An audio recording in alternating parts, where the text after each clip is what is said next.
Congressman Johnny Pimentel and Congresswoman Janet Green.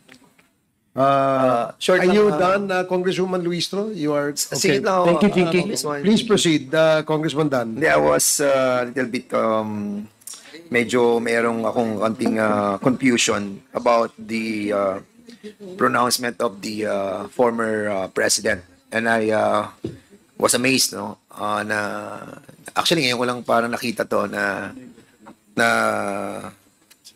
siya yung pumatay. Ang question ko lamang po, we were talking about the 13 Chinese nationals. At sa 13 Chinese nationals na yon, meron siyang tatlong mga bata.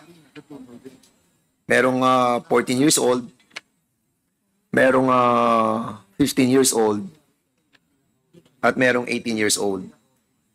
So kung sakaling totoo yung sinasabi ng former president that he killed everybody,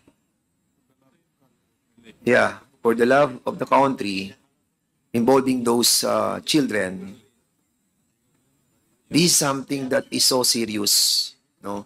And we have to take it seriously talaga. And